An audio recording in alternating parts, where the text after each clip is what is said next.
In today's news, we will be covering Hikvision, a Chinese company in their legal battle with Canada for getting their security cameras unbanned, the flooding in Texas and the current death count, as well as Trump's extension to the tariff deadline.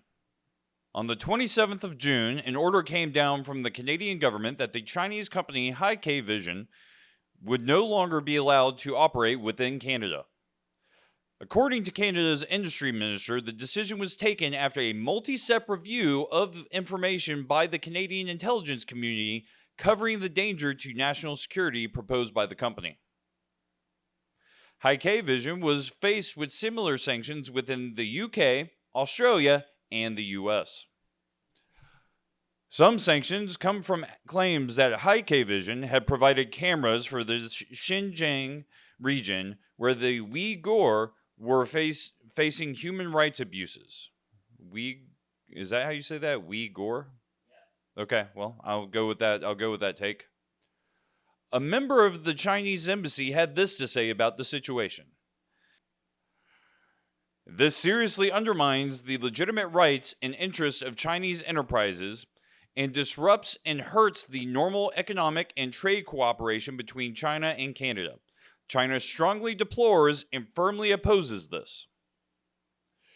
During the 4th of July weekend, Texas experienced a downpour of rain that led to flooding in the Central Hill Country region.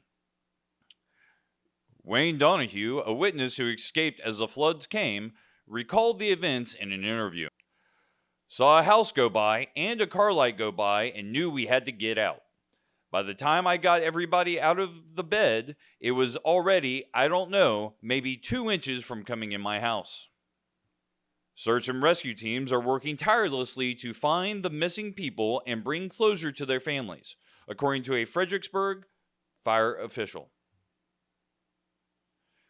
Debris in the river is causing the search to be slowed down.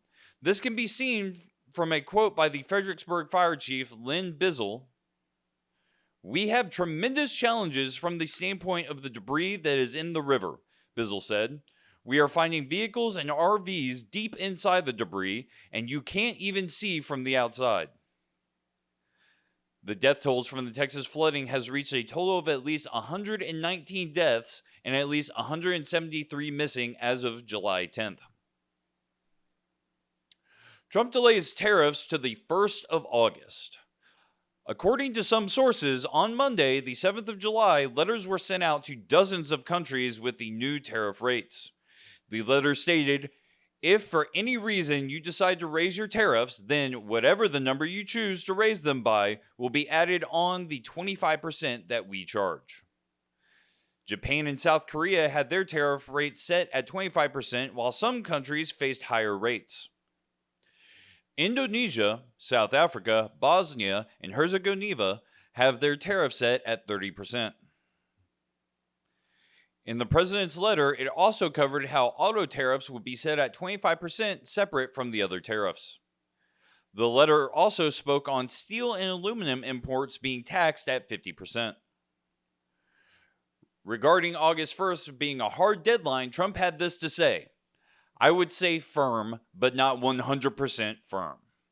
If they call up and they say, we'd like to do something a different way, we're going to be open to that.